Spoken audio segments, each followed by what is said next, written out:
I'm sorry about the next clip. It's a very it makes me emotional and weepy, but I think it needs to be shown because I think this is the context of what's going on.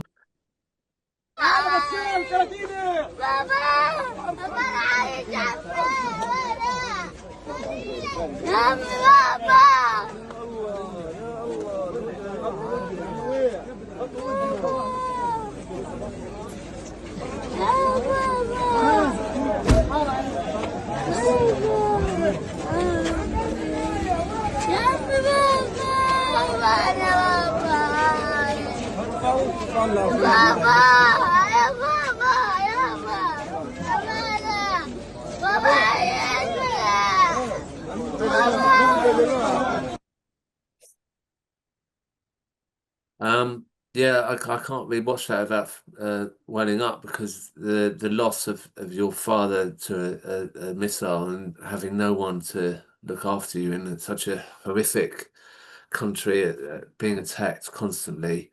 Um, and this isn't on the BBC. This isn't anywhere.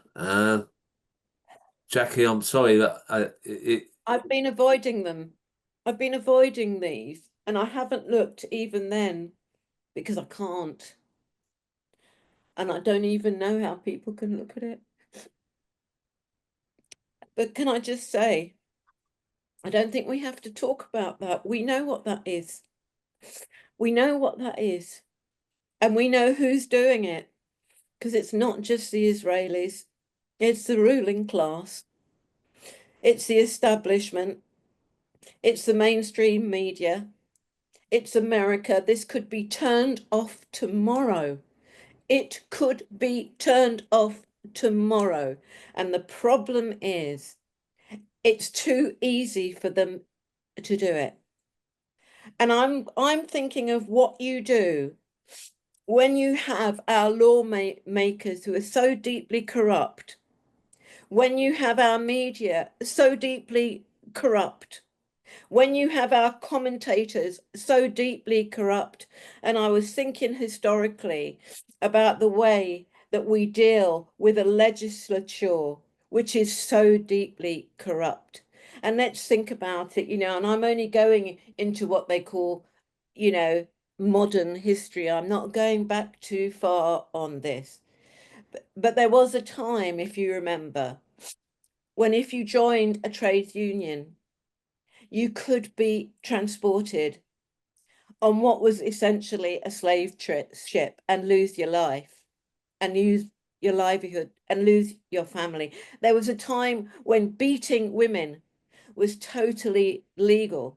There was a time, and God help these people in Parliament this week who proudly donned their suffragette bands and were photographed all proud about the suffragette movement, who then that afternoon had the had had the hypocrisy or the ignorance or the hatred to be able to go into Parliament and actually vote that people opposing this, who were willing to put their bodies in front of the arm makers, of the weapon makers, of the genocide makers, would be punished, and anybody who supported them. They had the hypocrisy to do this. There are people who have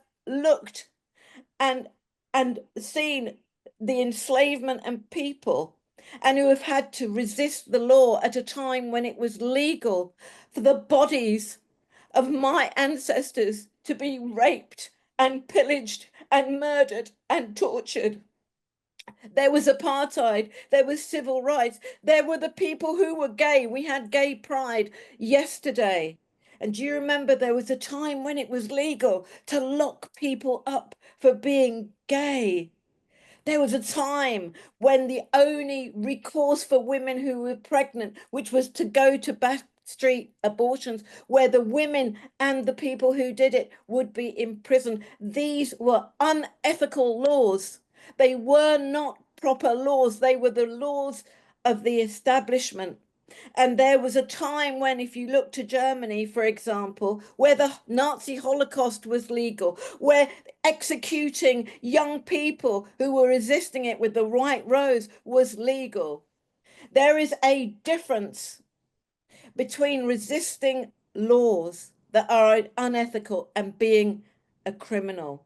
There is no doubt in my mind that that is what we're facing at the moment. We're facing an unethical law that has no real justice in it, has no real moral backing, that actually, if you look at them, this is happening because they're falling to pieces. Look at what's happening in America at the Democratic Party, where it suddenly flipped. Something like 35% of Democrats were pro-Israel, and now over 60, nearly 70% of Democratic voters are against Israel. This is a time bomb waiting for them to happen, right? They have invigorated the world. Look at what's happened with the rock stars and the punk stars who have adopted this. People like Bob Dylan, whose phraseology is now going global. They have lost it. And the fact that they are now doing a legislation which is actually being illegally brought in. We were assured when the anti-terrorist laws were brought in, we were assured that this had nothing to do with property. They are breaking their own laws.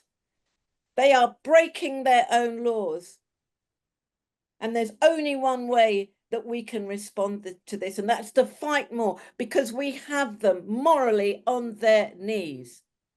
The public is not for them, it's against them. And the only thing you can take away from this is that we're seeing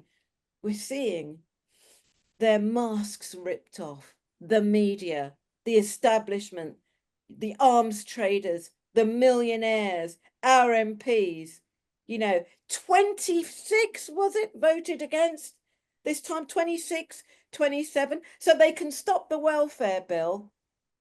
But these fuckers can't stop a genocide. And the reason they won't do that is, one way, they're going to lose their seats. And that's why, as John said, we have got to get rid of all of these people.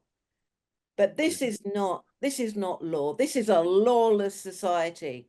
And we become the upholders of law.